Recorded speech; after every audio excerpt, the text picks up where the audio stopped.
School की वो beauty जिसके चेहरे पर शर्मीली मासूमियत कूट कूट कर भरी थी, वो मुझे खींच कर एक क्लासरूम में ले गई। वो एक पुराना और काफी समय से बंद पड़द्धा कमरा था। मुझे लगा कि आखिरकार मेरी जिंदगी में भी बाहर आ गई है, लेकिन किसने सोचा था। जैसे ही मैंने अंदर कदम रखा, उस खूबसूरत लड़की ने तुरंत अपनी पूरी ताकत से चिल्लाना शुरू कर दिया और मुझ पर जबरदस्ती करने का झूठा इल्जाम लगा दिया। तुरंत ही स्कूल का वो खतरनाक गुंडा क्लासरूम में घुस आया। उसने एक जोरदार घूंसा मारा जिससे मेरे दांत टूट गए, लेकिन मेरे आसपास के लोगों ने मुझे सफाई देने का एक मौका तक नहीं दिया। यहाँ तक कि डिसिप्लिन मास्टर ने भी उसी का साथ दिया और मुझसे कहा कि मैं उससे माफी मांगू। इससे भी बुरा तब हुआ जब उसके बाद हर स्कूल असेंबली में टीचर्स मुझे जलील करने के लिए इस बात को सबके सामने दोहराते थे और मेरी इज्जत को मिट्टी में मिला देते थे। इसकी वजह से मैं गटर का चूहा बन गया जिससे हर कोई नफरत करता था और गालियां देता था। कुछ ही समय बाद मेरा मेंटल ब्रेकडाउन हो गया और मुझे भारी मन से स्कूल छोड़ना पड़ा। आखिरकार एक ठंडे और सुनसान मेंटल असाइलम के अंदर मैंने अपनी आखिरी सांस ली। जब मेरी आंखें दोबारा खुली तो मैं यह देखकर हैरान रह गया कि मैं ठीक उसी दिन वापस लौट आया हूँ जब स्कूल ब्यूटी ने मुझे उस मनहूस क्लासरूम में चलने के लिए फंसाया था। अरे लू, तुम अंदर आ जाओ, मुझे तुमसे कुछ जरूरी बात करनी है। लिनवई पहले से ही इंतजार कर रही थी। उस बंद पड़े क्लासरूम के अंदर वो लापरवाही से टीचर के डेस्क के सहारे टिकी हुई थी और अपने होठों पर एक प्यारी सी मुस्कान लिए अपनी उंगलियों से बालों की लट को घुमा रही थी। मुझे मानना पड़ेगा, वो बेहद खूबसूरत है। उसका ऐसा प्यार भरा और इनवाइटिंग लुक किसी भी लड़के को अपना दीवाना बना सकता है। लेकिन इस वक्त मेरे दिल में नफरत के अलावा कुछ नहीं था, जो एक उफनते हुए तूफान की तरह उबल रही थी। मुझे दरवाजे पर जमा हुआ देखकर उसने झूठा गुस्सा दिखाते हुए पूछा कि मैं किस सोच में डूबा हूं। मैंने तुरंत अपने चेहरे पर एक मासूम सी मुस्कान ला दी जिसमें शक की कोई गुंजाइश नहीं थी और पूछा, अरे तुम्हें मुझ पर इतना भरोसा है कि तुमने मुझसे किसी काम के लिए मदद मांगी। फिर भी मैं अंदर चला गया, बिल्कुल वैसे ही जैसे मैंने अपनी पिछली जिंदगी में किया था। लेकिन इस बार एक बहुत बड़ा फर्क था। मैंने चुपके से क्लासरूम का दरवाजा पीछे से लॉक कर दिया। लिनवेई ने इस छोटी सी बात पर बिल्कुल ध्यान नहीं दिया। वो हंसी। उसने एक वर्कबुक निकाली और बोली, लुआन, यहाँ एक बहुत ही मुश्किल सवाल है जो मुझे समझ नहीं आ रहा है। क्या तुम अच्छे बच्चे बनकर मुझे इसे सॉल्व करना सिखाओगे? मैंने उसकी तरफ देखा और अनजान बनते हुए पूछा, क्यों ना हम इस बारे में अपनी असली क्लास में बात करें। उसने तुरंत जवाब दिया, क्योंकि यहाँ बहुत शांति है, हम अकेले और कंफर्टेबल रह सकते हैं, यहाँ हमें डिस्टर्ब करने कोई नहीं आएगा। लिनवेई ने यह बात मुझे इशारा करते हुए कही। उसकी आंखों में चालाकी साफ दिख रही थी। मैंने बदले में उसे एक हल्की सी मुस्कान दी, जैसे कि सब कुछ नॉर्मल हो। मैं धीरे धीरे उसके करीब गया। इस पल लिनवेई के होठों पर एक जीत की मुस्कान आ गई। उसे शायद पूरा यकीन था कि उसका यह घटिया प्लान पूरी तरह कामयाब हो चुका है। जैसे ही मैं उसके बिल्कुल पास पहुंचा, लिनवेई ने अचानक अपनी पूरी ताकत से मेरी कलाई पकड़ डीडीएच ली। वो चिल्लाई, लुआन, ये सवाल बहुत ज्यादा मुश्किल है। उसकी पकड़ डीएच बहुत ही बेरहम और खतरनाक थी। उसके नाखून मेरे मांस में धंस गए। उस हरकत से मेरे हाथ पर खून के निशान बन गए, लेकिन मुझे इन छोटे मोटे जख्मों की कोई परवाह नहीं थी। मेरी आंखें लगातार अपने आसपास के माहौल को स्कैन और चेक कर रही थी। ये जगह बिल्डिंग के 4th फ्लोर पर है। खिड़की से कूदकर किसी के अंदर आने का कोई चांस नहीं है। पीछे का दरवाजा टूटे हुए डेस्क और कुर्सियों के ढेर से पूरी तरह ब्लॉक, इसलिए वो दरवाजा लॉक हो या ना हो, मुझे इसका कोई डर नहीं था कि कोई अचानक अंदर आकर खेल बिगाड़ देगा। मेरा ये शांत रिएक्शन बहुत ही अजीब था। इससे लिनवेई के दिल में एक अनजाना डर पैदा होने लगा। वो कांपी और उसने पूछा, क्या तुम्हें दर्द नहीं हो रहा? लिनवेई काफी कंफ्यूज लग रही थी और उसने धीरे से अपनी पकड़ डीडीएच ढीली कर दी। मैंने उसे एक डरावनी और अजीब मुस्कान दी। मैंने उसे जवाब दिया, मुझे दर्द कैसे हो सकता है? इसके उलट इस वक्त मुझे अपनी पूरी बॉडी में एक अलग ही एक्साइटमेंट महसूस हो रही है। मेरा ये रिएक्शन उसकी उम्मीदों से बिल्कुल बाहर था। लिनवेई डर के मारे अनजाने में 2 कदम पीछे हट गई। उसकी आंखों में एक पल के लिए डर और गिल्ट साफ दिखाई दिया। वो हकलाने लगी, कोई बात नहीं, अब मुझे तुमसे ट्यूशन नहीं पढ़ना है। उसने मुझसे तुरंत बाहर जाने को कहा, लेकिन मैं इस बात पर कैसे राजी हो सकता था? क्या हमने अभी कुछ देर पहले यह तय नहीं किया था? आज मुझे तुम्हें सबक सिखाने से कोई नहीं रोक सकता, तुम भी नहीं। वो जितने कदम पीछे हटती, मैं उतने ही कदम आगे बढ़ता। मैंने उसे तब तक पीछे धकेला जब तक कि वो दीवार के कोने से पूरी तरह सट नहीं गई। डर के मारे वो चिल्लाई और मुझे आगे न आने को कहा। उसने धमकी दी कि अगर मैं एक कदम भी आगे बढ़ा तो वो जोर जोर से चिल्लाने लगेगी। मैंने उसे चैलेंज किया कि जाओ और चिल्लाओ, देखते हैं अब तुम्हें कौन बचाता है। अपनी पिछली जिंदगी के कड़ीडी डेच पे अनुभवों से मैं अच्छी तरह जानता था कि उसका गुंडा बॉयफ्रेंड वहीं कहीं आसपास छुपा हुआ था। जैसे ही लिनवेई मदद के लिए चिल्लाती, स्क्रिप्ट के मुताबिक वो तुरंत हीरो बनकर लड़े डेचकी को बचाने के लिए अंदर आ जाता, लेकिन मैं उसे बैकअप बुलाने का कोई मौका नहीं देने वाला था। ठीक उसी पल जब लिनवेई ने चिल्लाने के लिए अपना मुंह खोला, मैं बिजली की रफ्तार से आगे बढ़ा। मैंने चाक का एक टुकड़ा उठाया और सीधे उसके मुंह में डाल दिया। लिनवेई चाक की वजह से इतनी बुरी तरह हांफने लगी कि वो जोर जोर से खांसने लगी। जैसे ही उसने चाक को बाहर निकालने की कोशिश की, मेरे बद्धे हाथ ने तुरंत उसके मुंह को कसकर बंद कर दिया ताकि कोई आवाज बाहर न जा सके। मेरे दिमाग में वो सारी क्रूर चीजें घूमने लगी जो उसने मेरे साथ की थी। बिना 1 सेकंड सोचे मैंने एक जोरदार घूंसा दे मारा। इस पंच में वो सारी नफरत और गुस्सा भरा था जो मैंने इतने सालों से अपने अंदर दबाकर रखा था। लिनवेई का चेहरा तुरंत पीला पड़ेडीएच गया, जैसे शरीर से पूरा खून गायब हो गया हो। उसकी पूरी बॉडी एक सूखी हुई मछली की तरह मुद्द गई। वो ठंडे फर्श पर सिमट कर लेट गई। अब वो मेरी मेरी तरफ जिस तरह देख रही थी उसमें सिर्फ और सिर्फ खौफ था। मैं उस पर चिल्लाया, तुमने मुझे ही क्यों टारगेट किया? क्यों? मेरे अंदर के इमोशंस इस वक्त पूरी तरह पागल हो चुके थे। मैं लगातार उस पर सवालों की बौछार कर रहा था। उसके बॉयफ्रेंड का नाम जू हाउ है। जू फैमिली ने स्कूल को पूरे 1 मिलियन युआन का डोनेशन दिया था। इस वजह से स्कूल उन दोनों की गुंडागर्दी पर पूरी तरह से आंखें मूंद लेता था। उन्होंने बाकी स्टूडेंट्स के दर्द को पूरी तरह इग्नोर कर दिया था। लेकिन एक बात मुझे कभी समझ नहीं आई, लिन वेई और जू हाउ की घमंडी पर्सनैलिटी को देखते हुए अगर वो किसी को पीटना चाहते तो वो सीधे ऐसा कर सकते थे। मुझे फंसाने के लिए ऐसा जाल बुनने की कोई जरूरत नहीं थी। लिन वेई मेरे इस खतरनाक रूप से इतनी डर गई थी कि उसके होश उड़ेच गए थे। वो सिर्फ बेबसी में अपना सिर हिला रही थी। वो लड्ड खदाते हुए बोल रही थी, एक पूरा सेंटेंस भी नहीं बोल पा रही थी। आखिर में वो सिर्फ एक हाई स्कूल सीनियर ही तो थी। मेरे एक पंच ने उसके सारे घमंड को चूर चूर कर दिया था। मैं एक बात को लेकर बिल्कुल श्योर था, लिन वेई यकीनन कोई राज छुपा रही थी। वो मुझे सच बताने से साफ मना कर रही थी। मैं जितना इस बारे में सोचता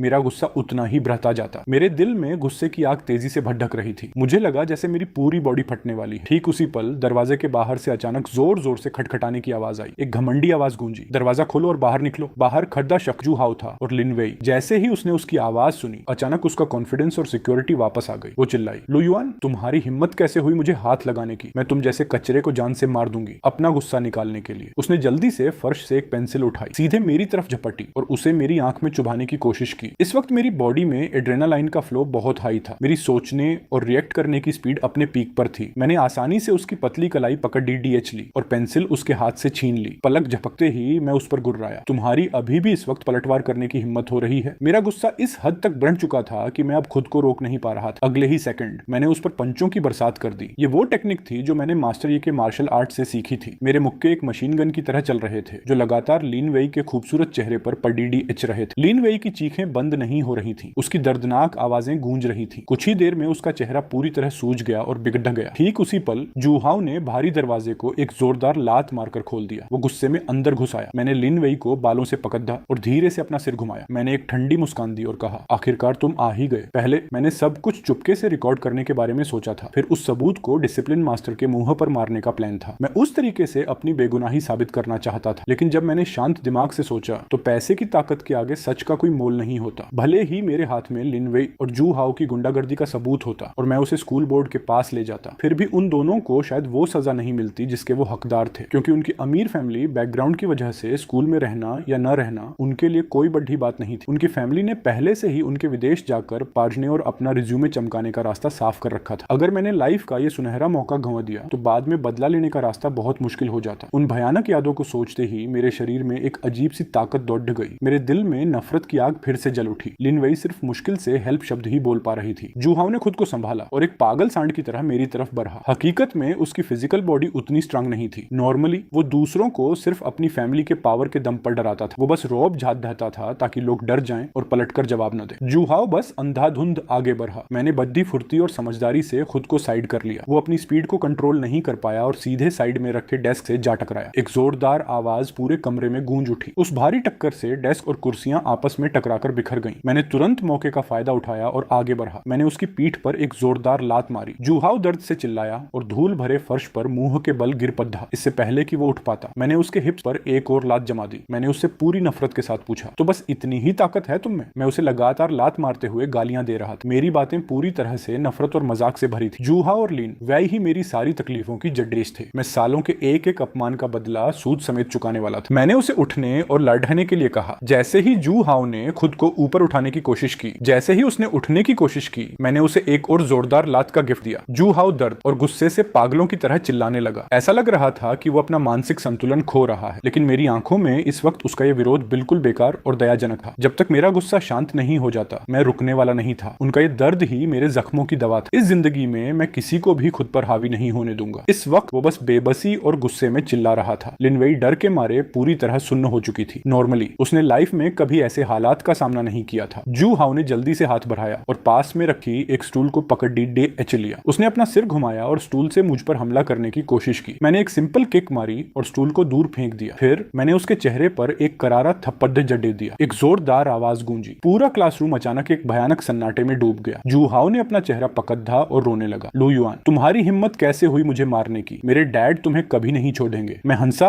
और जवाब दिया, अगर तुम्हारे डैड इतने ही ताकतवर हैं तो उन्हें यहाँ बुलाओ। अगर वो यहाँ आए तो मैं तुम दोनों की मिलकर धुनाई करूंगा। मैंने एक ठंडी और मजाकिया हंसी हंसी। मुझे उसकी खोखली धमकियों क्योंकि रत्ती भर भी परवाह नहीं थी। मैं फिर से उस पर झपटा और उसकी जमकर पिटाई की। मेरे दिमाग में इस वक्त सिर्फ दो ही रास्ते थे, या तो वो मुझे इतना मारे कि मैं अपाहिज हो जाऊं, या फिर मैं उसकी हड्डियां तोड़ दूं। क्लासरूम में एक बार फिर से चीखें गूंजने लगी। वो एक जानवर की तरह टड्डैप रहा था। अचानक बाहर से एक मिडिल एज्ड आदमी जोर से चिल्लाया और मुझे रुकने को कहा। वो तेजी से कमरे के अंदर आया। उसने मुझे जबरदस्ती पीछे धकेला और गुस्से में चिल्लाया कि मैं लोगों को क्यों पीट रहा हूं। जैसे ही मैंने इस जाने पहचाने चेहरे को देखा, मेरे हाथ अपने आप रुक गए। जो शख्स अभी सामने आया था वो कोई और नहीं बल्कि डिसिप्लिन मास्टर वांग जियांगो था। यह देखकर कि मैं रुक गया हूं, मिस्टर वांग ने खुद को शांत किया। उन्होंने अपना हाथ बढ़ाया और अपनी नाक पर टिके गोल्ड रिम चश्मे को ठीक किया। एक घमंडी टोन में उन्होंने मुझसे पूछताछ की, तुम किस क्लास से हो? जू हाओ ने अपना सूझा हुआ चेहरा पकड़ ढाते हुए रोते हुए कहा, यह क्लास 6 का लू युआन है। मिस्टर वांग जू हाओ का नाम सुनते ही चौंक गए। वो घबरा गए जब उन्हें एहसास हुआ कि जमीन पर पड़ा लड़का जू फैमिली का इकलौता बेटा है। ये कंफर्म होने के बाद कि वो वाकई जू हाओ है, वो तुरंत गुस्से से लाल हो गए और मुझे घूरने लगे। वो चिल्लाए, लू युआन, तुम्हें इस तरह वायलेंस करना और लोगों को पीटना किसने सिखाया है? मैं वहां खड़ा रहा, अपनी मुट्ठी को इतनी कसकर भींचे हुए कि मेरी नसें साफ दिख रही थी। मेरी पिछली जिंदगी की वो दर्दनाक यादें फिर से मेरे दिमाग में ताजा हो गईं। हर सुबह स्कूल असेंबली के दौरान वो मुझे पोडियम पर खींच कर ले जाते थे ताकि हजारों लोगों के सामने मुझे जलील कर सके। अगर मैं सच कहूं तो वांग जियांगो ने मुझे जो मेंटल टॉर्चर दिया था वो जू हाओ और लिन वेई के केस से कहीं ज्यादा था। मैं खुद को एक कड़ी डवी और बेबसी भरी मुस्कान देने से नहीं रोक सका। अपनी पिछली जिंदगी में मैं इतना बेवकूफ था कि अपनी बेगुनाही साबित करना चाहता था। इस तरह के घटिया इंसान के सामने वो वाकई दुनिया की सबसे बचकानी सोच थी। यह देखकर कि मैंने कोई जवाब नहीं दिया, मिस्टर वांग और ज्यादा चिढ़ गए और चिल्लाए, ये पूछते हुए कि क्या मैं बहरा हूं। मुझे चुप देखकर उनका एटीट्यूड और खराब हो गया। उनका टोन पूरी तरह से दुश्मनी और गुस्से से भरा था। उन्होंने मजाक उड़ाते हुए पूछा, अभी जो तुम इसे इतनी बेरहमी से पीट रहे थे वो हिम्मत अब कहां गायब हो गई? जैसे ही उन्होंने ये कहा, उन्होंने अपना हाथ आगे बढ़ाया, मेरा कान पकड़ने और मरोड़ने के इरादे से। उनकी हमेशा से आदत थी कि वो स्टूडेंट्स के सिर के पीछे जोर से मारते थे और उनके कान मरोड़ते थे। उस हरकत से जो डर और दर्द मुझे मिलता था वो आज भी मेरी रूह कंपा देता है। जब भी मैं इस बारे में सोचता हूँ, मैंने बिना डरे उनका हाथ पकड़ डाच लिया। अपने दांत भींचते हुए मैं गुस्से से गुर्राया। उनका नाम वांग जियांगो था। इस पल मेरे दिल में गुस्से का ज्वालामुखी पूरी तरह से फट चुका था। मेरी पिछली लाइफ में जब वांग जियांगो रिटायर हुए थे तो वो एक बहुत बड़ी पोस्ट पर थे। इतना ही नहीं, वो जू फैमिली के पावर के दम पर आगे बढ़ते रहे। अपने दुश्मन को इस तरह ऐश और आराम की जिंदगी जीते देखना मुझे मौत से भी बदतर लगता था। अगर भगवान ने मुझे वापस लौटने का मौका दिया है तो मैं इस नाइंसाफी को दोबारा कभी नहीं होने दूंगा। वो कांपने लगे, हकलाते हुए मुझसे पूछने लगे कि मैं क्या करने जा रहा हूँ। वांग जियांगो ने खुद को मजबूत दिखाने की कोशिश की, लेकिन अंदर से वो पूरी तरह डर चुके थे क्योंकि उन्होंने मुझे वार्निंग दी। उन्होंने इस बात पर जोर दिया कि जिस लेडी डिचके को मैंने अब भी पीटा है वो कोई और नहीं बल्कि जू फैमिली का बड़धा बेटा है। उन्होंने डिमांड की कि मैं तुरंत जू फैमिली के पास जाऊं और घुटनों के बल बैठकर उनसे माफी मांगू, तभी शायद तुम्हारे पास बचने का एक मौका होगा, वरना। कहते कहते उसकी आवाज बीच में ही रुक गई। मैं अपना सारा सब्र पूरी तरह खो चुका था और उसकी एक भी बात सुनने के मूड में नहीं था। मैं गुस्से में चिल्लाया और उसे सीधे नर्क में जाने को कहा। मैंने उसके सिर पर एक विनाशकारी घूंसा दे मारा। वांग जियांगो की बॉडी कुदरती तौर पर मोटी और सुस्त थी। वो असल में स्ट्रीट फाइट के मामले में मेरा मुकाबला करने के लायक ही नहीं था। वो तुरंत फर्श पर गिर पड़ेगा और दोबारा उठने की हालत में नहीं रहा। मैं चीखा और चिल्लाकर पूछा कि आखिर तुम सब मिलकर मुझे इतनी बेरहमी से क्यों बर्बाद करना चाहते थे? मेरी चीखें उस खाली कमरे में लगातार गूंज रही थी। ऐसा लग रहा था जैसे मैं अपने अंदर का सारा गुबार बाहर निकालना चाहता हूँ। 2 जन्मों से दबाकर रखा गया वो सारा गुस्सा और नफरत मैंने पागलों की तरह अपने दुश्मन पर घूंसे बरसाना शुरू कर दिया। मेरे हर एक प्रहार में दम घुटने वाली नफरत की ताकत भरी थी। मैं उसे तब तक मारता रहा जब तक कि मेरी बॉडी की मसल्स में दर्द नहीं होने लगा और वो जवाब नहीं देने लगी। थकान की वजह से मेरी ताकत धीरे धीरे कम होने लगी थी। तभी जाकर मुझे अपने मुक्कों की स्पीड थोड़ी कम करनी पड़ी। एक ऐसा घटिया इंसान जो सच को मरोड़ता है और जिसे सही गलत का फर्क तक नहीं पता, उस जैसे कचरे को टीचर बनने और दूसरों को ज्ञान देने का क्या हक? मैं उसे और सजा देने के लिए एक और घूंसा मारने ही वाला था, लेकिन तभी मेरी आंख के कोने से मैंने जू हाओ को चुपके से भागने की कोशिश करते हुए देखा। मैंने तुरंत पास में रखी कुर्सी उठाई और पूरी ताकत से उसकी तरफ फेंक दी। वो कुर्सी पूरी सटीकता के साथ सीधे जू हाओ की पीठ पर जाकर लगी। उस भारी टक्कर से वो लड़खड़ आया और सीधे मुंह के बल जमीन पर गिर पड़ा। मैंने तुरंत जिंदगी के इस सुनहरे मौके को लपक लिया। मैं आगे झपटा और अपने पूरे शरीर का वजन डालकर उसे जमीन पर दबोच लिया। जू हाओ दर्द से बुरी तरह कराहने लगा और चिल्लाने लगा कि लू युआन उसे जान से मारना चाहता है। उसकी मदद के लिए लगाई गई वो तीखी चीखें पूरी स्कूल बिल्डिंग में गूंज उठी। भले ही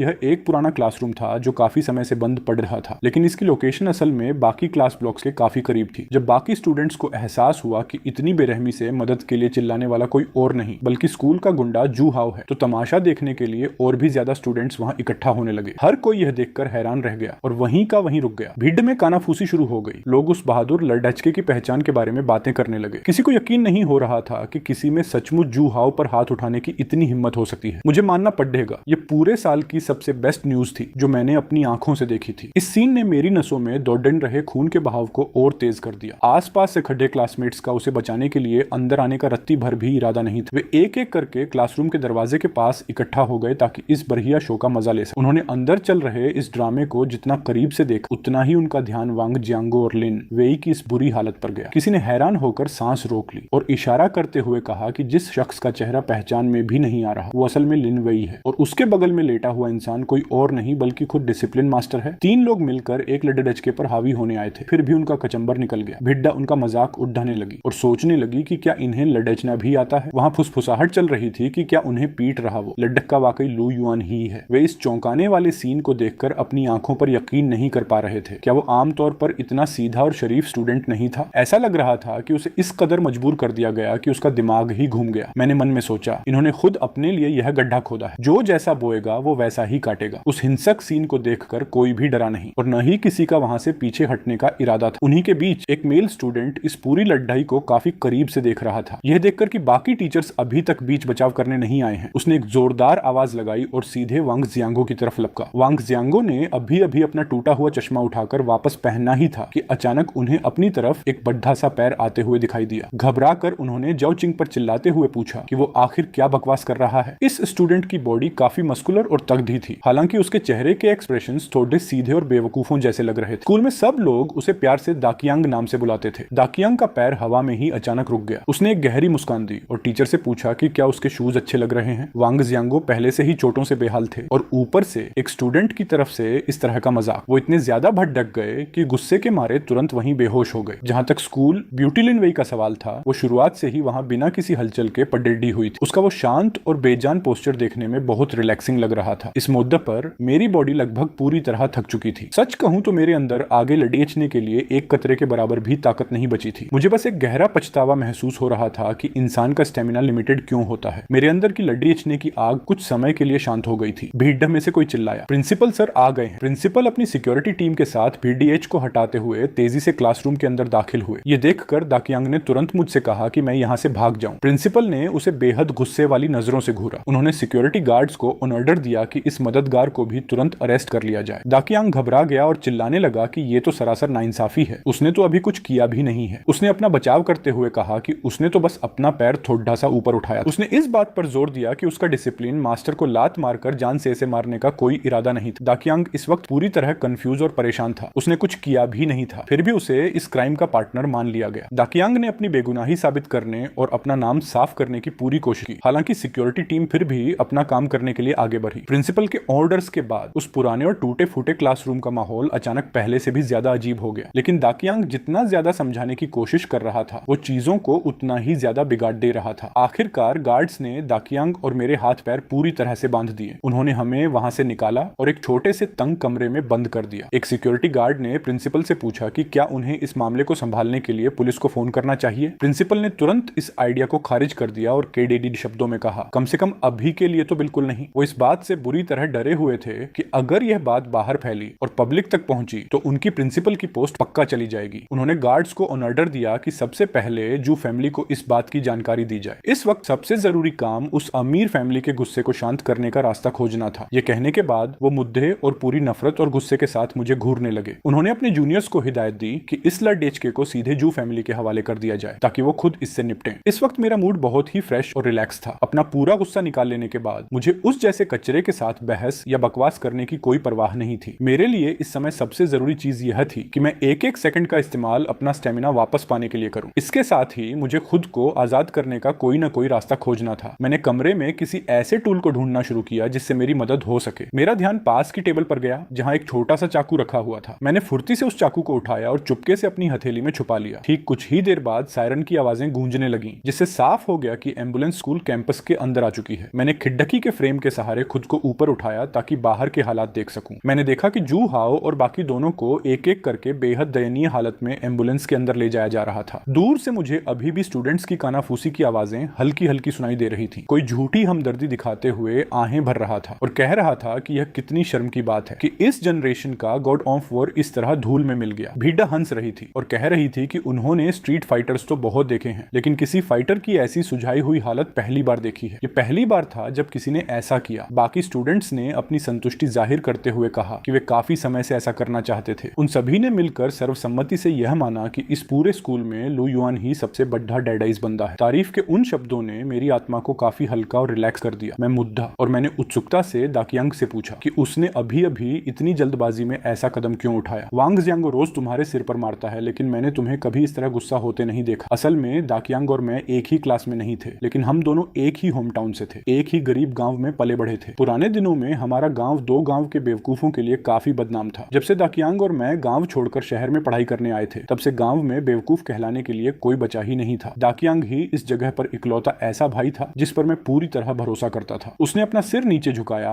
और कहा कि वो एक मरे हुए क्लासमेट का बदला लेना चाहता था। मरे हुए क्लासमेट शब्द सुनते ही मेरे अंदर एक बहुत बद्धा शौक लगा। मैं सचमुच समझ नहीं पा रहा था कि वो किस तरफ इशारा करने की कोशिश कर रहा था। दाकियांग को देखकर ऐसा लग रहा था जैसे उसने अभी अभी कोई बहुत ही डरावनी और भयानक याद ताजा की हो। वो कांप उठा, डर के मारे सिमट कर बैठ गया और रोते हुए बताने लगा। उसने इस बात पर जोर दिया कि उसकी क्लास से एक क्लासमेट सचमुच बिना किसी सुराग के गायब हो गया था। परसों रात उसने अपनी आंखों से एक ऐसा सीन देखा जिसे वो कभी भूल नहीं सकता। डिसिप्लिन मास्टर वांग जियांगो और एक दूसरा अजनबी आदमी स्कूल के पीछे वाले पहाड़ पर दिखाई दिए थे। वे उस सुनसान जगह पर चुपके से एक बहुत बद्दा गड्ढा खोद रहे थे। दाकियांग की बातों ने कमरे के माहौल को बिल्कुल ठंडा और डरावना बना दिया। मुझे अचानक इस बात का एहसास हुआ कि इस स्कूल को घेरने वाला अंधेरा मेरी सोच से कहीं ज्यादा गहरा था। उस क्लासमेट के गायब होने के पीछे का सच सीधे तौर पर उस बूढ़े डिसिप्लिन मास्टर से जुड़ा हुआ लग रहा था। इस खौफनाक कहानी ने एक ऐसे काले राज से पर्दा उठा दिया था जिसका सामना हम दोनों को करना था। जैसे ही ये शब्द उसके मुंह से निकले, मैं अपनी जगह पर बिल्कुल सुन्न रह गया, पूरी तरह हैरान। मुझे लग रहा था कि मेरी अब भी की हरकतें काफी लापरवाह और बहादुरी भरी थी। मैंने कभी सपने में भी नहीं सोचा था कि वे लोग इस हद तक बेरहम और क्रूर हो सकते हैं। मैंने दाकियांग से पूरी बात और ज्यादा डिटेल में बताने को कहा। दाकियांग ने मुझे उस इंसिडेंट के बारे में दोबारा समझाना शुरू किया। स्कूल कैंपस के ठीक पीछे एक छोटा सा सुनसान पहाड़ डेज था। परसों रात क्योंकि वो स्कूल लौटने में काफी लेट हो गया था और कर्फ्यू का टाइम निकल चुका था, इसलिए उसने अंदर घुसने के लिए पहाड़देज की तरफ से दीवार फांदने का फैसला किया। नतीजतन उसने अचानक वांग जियांगो को वहां किसी को दफनाते हुए देख लिया। क्योंकि दाकियांग के सोचने का तरीका नॉर्मल लोगों से थोड़ा अलग था, इसलिए वो किसी मुसीबत में पड़ने से डर रहा था। इसीलिए वो तुरंत वहां से चुपचाप भाग निकला। मैंने उस पर दबाव डालते हुए पूछा कि क्या उसने वहां मौजूद दूसरे आदमी का चेहरा साफ साफ देखा था। दाकियांग ने पूरे यकीन के साथ कहा कि उसने उसे बहुत साफ देखा था। उस रात डिसिप्लिन मास्टर के साथ जो दूसरा बंदा था वो कोई और नहीं बल्कि स्कूल का गुंडा जू हाओ था। मेरी आंखों में अचानक उम्मीद की एक नई किरण चमक उठी। अगर ठंडे दिमाग से सोचा जाए तो चीजों का इस तरह सामने आना बिल्कुल सही बैठ रहा था। जू हाओ हमेशा अपनी पावर के दम पर लापरवाही से काम करता था और पूरे स्कूल में अपना रोब झाड़ता था। उसके दिल में इंसानी जिंदगी के लिए रत्ती भर भी इज्जत या परवाह नहीं थी, इसलिए उसका मर्डर जैसा क्राइम करना कोई अजीब बात नहीं थी। कहानी खत्म होने के ठीक एक पल बाद कमरे का दरवाजा बाहर से अचानक एक जोरदार लात मारकर खोला गया। डरावने दिखने वाले अजनबियों का एक पूरा ग्रुप सीधे अंदर घुस आया। उनमें से एक ने आवाज दी और मुझसे पूछा कि क्या मैं ही लू युआन हूँ। मैंने उनकी इस धमकी के सामने जरा सा भी डर नहीं दिखाया। मैंने हल्के से सिर हिलाया और बिना झिझक अपनी पहचान कबूल कर ली। मैंने पलटकर पूछा, क्या तुम लोगों को जू फैमिली ने मुझसे बदला लेने के लिए भेजा है? उस आदमी ने दावा किया कि वो सिर्फ जू फैमिली का एक बटलर है। उसने कहा कि उसका मिशन मुझे वापस ले जाकर मैडम से मिलवाना है। बात करते करते उसने एक खोजी नजर से मुझे सिर से पैर तक चेक किया। वो नफरत से मुस्कुराया और कहा कि तुम्हारा लुक तो बुरा नहीं है, लेकिन फिर उसने मजाक उड़ाते हुए कहा कि तुम्हारा ओरा बहुत ही दयनीय है। उसने ताना मारते हुए कहा कि आखिर में तुम सिर्फ एक सस्ते नाजायज बच्चे ही तो हो। वो चिल्लाया और पूछा कि तुम्हारी हमारे यंग मास्टर के साथ प्यार के लिए कंपटीशन करने की हिम्मत कैसे हुई। मैं उन अजीब और उलझाने वाले शब्दों को सुनकर असमंजस में पडीडी इच गया। दिल के किसी कोने में मुझे लगा कि वो किसी बहुत बद्ध और गहरे राज्य की तरफ इशारा कर रहा है। बटलर ने आगे कोई सफाई नहीं दी और जैसे ही हमने हॉस्पिटल में कदम रखा वो मुझे चुपचाप अंदर ले गया। मैंने देखा कि जू हाओ का एक प्राइवेट और लग्जरियस वीआईपी वार्ड में ट्रीटमेंट चल रहा था। वो अभी भी गहरे कोमा में था और उसके होश में आने के कोई लक्षण नहीं दिख रहे थे। हॉस्पिटल के बेड के बगल में इस वक्त एक मिडिल एज्ड कपल निगरानी रख रहा था। उन दोनों के चेहरे बेहद गंभीर और तनाव से भरे दिख रहे थे। मैंने पहले भी न्यूज में उनके चेहरे देखे थे। उस आदमी का नाम जू शियोंग था और उसके बगल में खडेड्डी औरत लू मेयोंग थी। वे दोनों पहले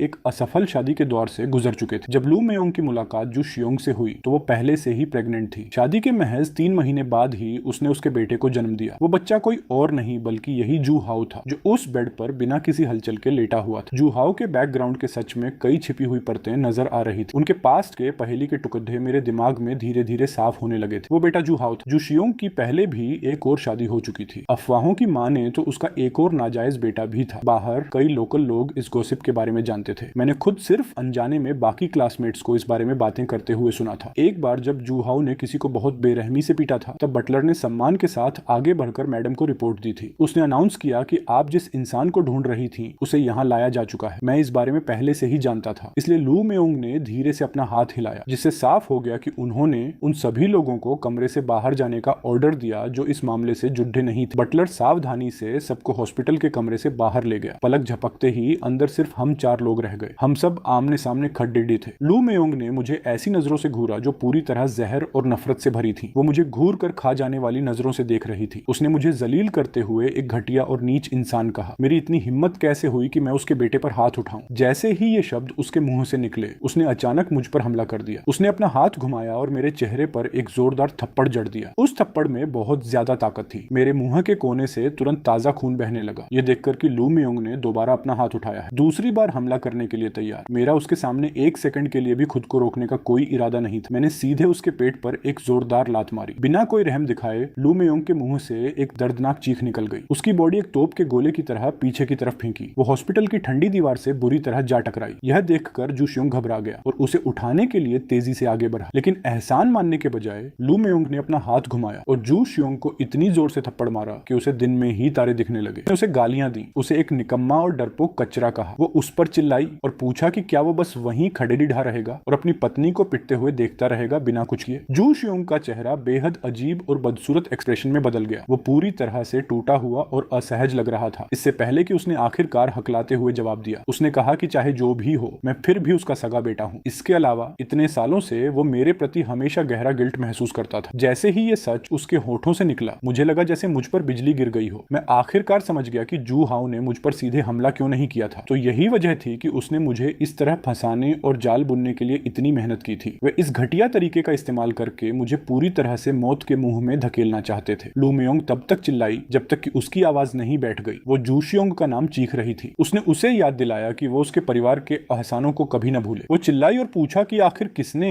आज उसे इस मुकाम तक पहुंचने में मदद की है। उसने जानना चाहा कि क्या वो सचमुच चाहता है कि यह नाजायज बच्चा परिवार में वापस आए और अपना हक जताए। ये सुनकर जू शियोंग सिर्फ अपना सिर झुका सका और फर्श को घूरने लगा। उसका चेहरा बेबसी और दबे हुए गुस्से से भरा था, लेकिन उसकी पलटकर लड़ी अचने की हिम्मत नहीं हुई। वो बिल्कुल एक सताई हुई बहू की तरह लग रहा था। मेरे मुंह का स्वाद कड्डेवा हो गया। क्या यही असली वजह थी कि वे मुझे टारगेट कर रहे थे? इस पूरे समय ईमानदारी से कहूं तो उन्हें बस मुझे कभी सच नहीं बताना था। उन्हें इतनी घिनौनी और क्रूर चीजें करने की क्या जरूरत थी? मैंने अपने दांत भींचे। मेरी मुट्ठियां इतनी कस गईं कि वो कांपने लगी। दिल के अंदर मुझे जरा सी भी खुशी महसूस नहीं हो रही थी। अचानक अपने सगे परिवार को पाकर मैं रत्ती भर भी खुश नहीं था। इसके उलट मेरे दिल में गुस्से की एक ऐसी आग जल उठी जो पहले कभी नहीं जली थी। लू मेओंग के होठों पर एक क्रूर मुस्कान आ गई। उसने मेरा मजाक उड़ाते हुए कहा कि मेरा होना ही उसके लिए एक अपमान है। उसने डिक्लेयर किया कि मुझ जैसे कचरे को इस दुनिया में जीने का कोई हक नहीं है। जो फैमिली की सारी दौलत फ्यूचर में सिर्फ उसके बेटे की होगी। इसके साथ ही उसने 2 बार ताली बजाई। उसने बटलर और उन आदमियों को वापस कमरे में बुला लिया जो अभी अभी बाहर गए थे। मैं इतना गुस्से में था कि इतनी करीबी दूरी पर मेरी पूरी बॉडी कांपना बंद नहीं कर रही थी। अगर वाकई लड़ाई शुरू हुई तो मैं बस अपनी जान की बाजी लगा दूंगा और उनमें से किसी एक को अपने साथ ले डूबूंगा। साइड में खड़े जू शियोंग को एहसास हुआ कि सिचुएशन बिगड़ती जा रही है। उसने जल्दी से बात संभाली। उसे मक्खन लगाते हुए हनी कहा। उसने लगभग उससे भीख मांगते हुए पूछा कि क्या वो उस पर एक एहसान कर सकती है और इस बात को यहीं छोड़ डाल सकती है। वो चाहता था कि सब कुछ यहीं शांति से खत्म हो जाए। उसने डॉक्टर की बातें भी दोहराई और कहा, हमारे बेटे को कोई मेजर इश्यूज नहीं है। ये शब्द सुनना कि कोई मेजर इश्यूज नहीं है मेरे अंदर पछतावे की एक लहर ले आया। मैंने खुद को कोसा कि मैंने पहले उसे इतनी आसानी से क्यों छोड़ दिया। जूहाओ को सजा देने के लिए जो समय मैंने बिताया था वो बहुत कम था। ये बातें सुनने के बाद लू मेओंग ने नफरत से जू शियोंग के गाल पर थपथपाया। वो कड़ीडी अचवाहट से मुस्कुराई और पूछा कि आखिर उसके इस एहसान की कीमत क्या है। वो उस पर चिल्लाई और जानना चाहा कि उसे उससे एहसान मांगने का क्या हक है। उसने उसे ऑर्डर दिया कि जैसे ही वे घर पहुंचेंगे वो घुटनों के बल बैठकर अपनी सजा कबूल करेगा। जू शियोंग के चेहरे के एक्सप्रेशंस तुरंत इतने बदसूरत हो गए जैसे उसने कोई मक्खी निगल ली हो। लू मेओंग हमेशा से ही डोमिनेटिंग और सख्त रही थी, लेकिन कम से कम बाहर वालों के सामने वो उसे थोड़ी बहुत बेसिक इज्जत दे देती थी। लेकिन अब वो नाटक करने की जहमत भी नहीं उठा रही थी। और यह सिर्फ इस बार की बात नहीं थी। घर पर नॉर्मल दिनों में भी बिल्कुल यही सीन चलते थे। लू मेओंग हमेशा अपने सपनों के राजकुमार की तारीफों के पुल बांधती रहती थी। अपनी माँ के इन जहरीले शब्दों के असर में आकर जूहाओ भी खुलेआम अपने खुद के पिता को नीचा दिखाता था। लू मेओंग मुद्दी और मुझे घूरने लगी। उसने एक ठंडी हंसी हंसी और मुझे तुरंत घुटने टेकने का ऑर्डर दिया और माफी मांगते हुए कोटो करने को कहा। उसने कहा कि अगर उसका मूड अच्छा हुआ तो वो मुझे एक आसान मौत दे सकती है और मेरी लाश को सही सलामत छोड़ छोड़ सकती है। मुझे बिना किसी रिएक्शन के वहीं खड्डा देखकर जूशियोंग ने घबराहट में आवाज लगाई, लू युआन। वो चिल्लाया और पूछा कि मैं आखिर वहां किस लिए खड्डा हूँ। उसने मुझसे रिक्वेस्ट की कि मैं जल्दी करूं और आंट लू से घुटने टेक कर माफी मांगू। उसने पूछा कि क्या मैं सचमुच इन सब लोगों से लड़ना चाहता हूँ। मैं आखिरकार खुद को रोक नहीं पाया और उससे पूछ लिया, क्या तुम एक घर जमाई हो या ऐसा ही कुछ। ये सुनकर जू शियोंग ने अनजाने में मना करते हुए अपना सिर हिलाया। अगर वो वाकई लू मेयोंग के इस घमंडी और डोमिनेटिंग एटीट्यूड के साथ एक घर जमाई होता तो कोई चांस ही नहीं था कि वो जू हाओ को उसका सरनेम लगाने देती। इस कड़वी हकीकत ने मुझे अपने इस सो कॉल्ड पिता पर बेहद हंसी आने को मजबूर कर दिया। ये साफ था कि उस घर में उसका स्टेटस बिल्कुल जीरो था, लेकिन यही सच था। उसके बिजनेस का सारा स्टार्टअप कैपिटल अकेले लू मेयोंग ने ही दिया था। ऊपर से इस औरत की पैदाइशी बॉस जैसी और डोमिनेटिंग पर्सनैलिटी। इसमें कोई ताज्जुब नहीं था कि इतने सालों में वो कभी अपना सिर उठाकर नहीं जी सका। मैंने पूरी नफरत और हिकारत से उसे घूरा। मैंने उसका मजाक उड़ाते हुए कहा कि वो सचमुच एक दयनीय और डरपोक इंसान है। जूशियोंग मेरी बातों से बुरी तरह भटक गया। अपमानित और गुस्से से लाल होकर वो चिल्लाया और पूछा कि मैं ये क्या बकवास कर रहा हूँ। उसने जानना चाहा कि क्या इस दुनिया में कोई ऐसा बेटा है जो अपने खुद के सगे पिता से इस तरह बात करे। ठीक उसी पल हॉस्पिटल के बेड से अचानक जू हाओ की आवाज गूंजी। वो कराह रहा था, अपनी माँ को बुला रहा था